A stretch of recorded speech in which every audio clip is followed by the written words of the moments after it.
हे आज 3 वेळचं अन्न आपल्या ताटात त्या बापामुळे येऊन पडतं. हे पोहे ना आईला धमकी देता, I don't want now Android, I want apple. हे त्या आईला धमकी देता, मला आता ऍपल पाहिजे आई. हे 40,000 बापाकडे आहेत बाग.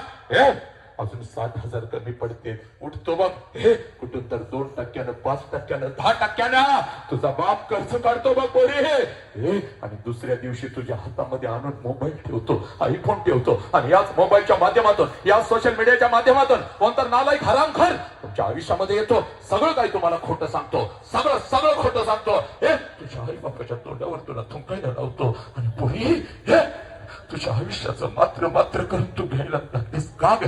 का पोरी ना पहाटेच्या थंडीमध्ये जेव्हा तुम्ही शांतपणे झोपलेला असताना ग, तेव्हा याच पहाटेच्या थंडीत 4 वाजता तुझा बाप कुठं तर हवाली करत असतो.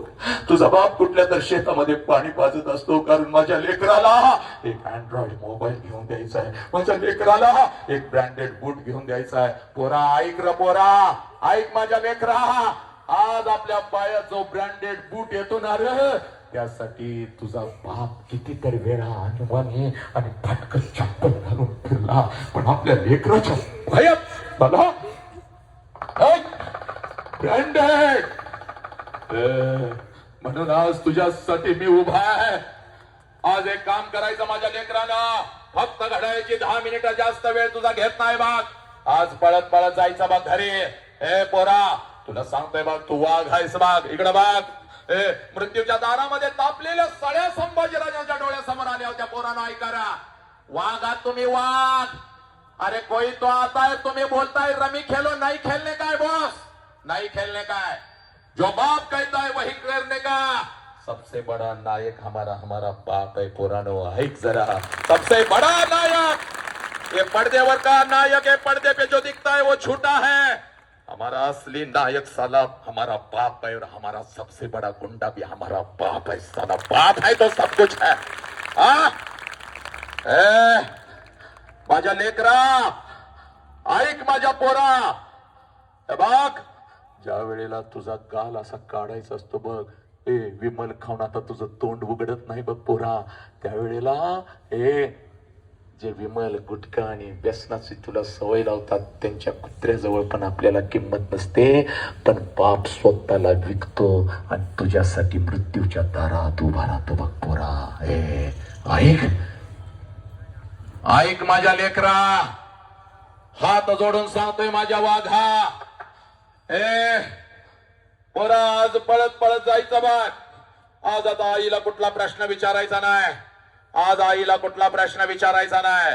आज पळत जायचं. आज पळत जायचं आणि बापाची वाट बघायची घरात. माझ्या पोरानं काय वाटेल ते हो दे, आज बापाला बघितल्याशिवाय झोपायचं नाही. फक्त घड्याळीची 10 मिनिटं पोरानं. आज बापाला बघितल्याशिवाय अखंड महाराष्ट्र बघतोय बघ तुला आज. येस, दिस इज द परिवर्तन, दिस इज माय नेशन. येस, हे मेरा भारत आहे. पोरानो आज पळत घरी जायचं, बापाची वाट बघायची. 5 वाजलेत अजून बाबाला नाही, 6 वाजलेत अजून बाबाला नाही, 7 वाजलेत अजून बाबाला नाही, रात्रीच्या 10 वाजले. आला बाग. एकच काम करायचं माझ्या लेकरा. पोरा एकच काम करायचं बाग. पळत जायचं बाग आणि जिथं आपला बाप उभा आहे तिथं पळत जायचं आणि आपल्या बापाला कडकडून मिठी मारायची. एवढ्या घट्ट मिठी मारायची, बापाच्या डोळ्यामध्ये टच करून पाणी आलं पाहिजे. आणि ते पाणी पुसत आपल्या बापाने विचारलं पाहिजे, पोरी काय झालं ग, काय झालं पोरी?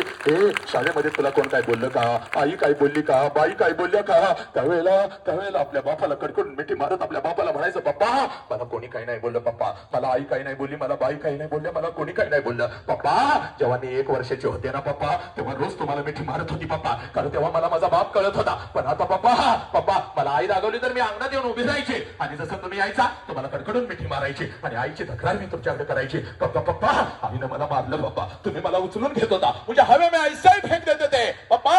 हंसते मैं आपके हाथों में आती थी, एक परी की तरह, एक रानी की तरह, क्योंकि मुझे मालूम था मेरे बाप के दोनों हाथ नीचे समर्थपणे खाली तयार आहेत. पप्पा आईची तक्रार मी तुमच्याकडे करत होती, तुम्ही मला म्हणत होता चल आपण दोघं मिळून तुझ्या आईला मारूया. पप्पा माझ्यासाठी तुम्ही अंगणामध्ये घोडा होत होता, तुमच्या पाठीवर बसून माझा घोडा म्हणून मी तुम्हाला अंगण फिरवत होती. पप्पा तुमच्या खांद्यावर मी बसत होती. पप्पा पोतं म्हणून तुमच्या पाठीवर मी बसत होती. पप्पा मला भीती वाटते हो रात्रीचे, म्हणून आईच्या मिठीतून येऊन तुमच्या छातीवर मी झोपत होते. पण पप्पा आता मी मोठी झाली, आता मी शाळेला जाते, आता मी कॉलेजला जाते, तुम्ही आता मला बंधनामध्ये ठेवता. इकडे का गेलीस तिकडे का गेलीस, हे का केलंस, ते का केलंस? पप्पा तुम्ही आता मला आवडत नाही पप्पा. आय हेट यू पप्पा. मी तुमचा तिरस्कार करते पप्पा. मला काही लागलं तर मी माझ्या आईला मागते पप्पा, पण तुमच्या समोर येत नाही पप्पा. पण आज गेले होते पप्पा, आज शाळेमध्ये एक बाप नावाचं वादळ ऐकून आली पप्पा, आणि माझा हरवलेला बाप मला परत मिळाला पप्पा. म्हणून मी ते मारते पप्पा. माझा हरवलेला बाप मला परत मिळाला. हे पोरांनो, हे आई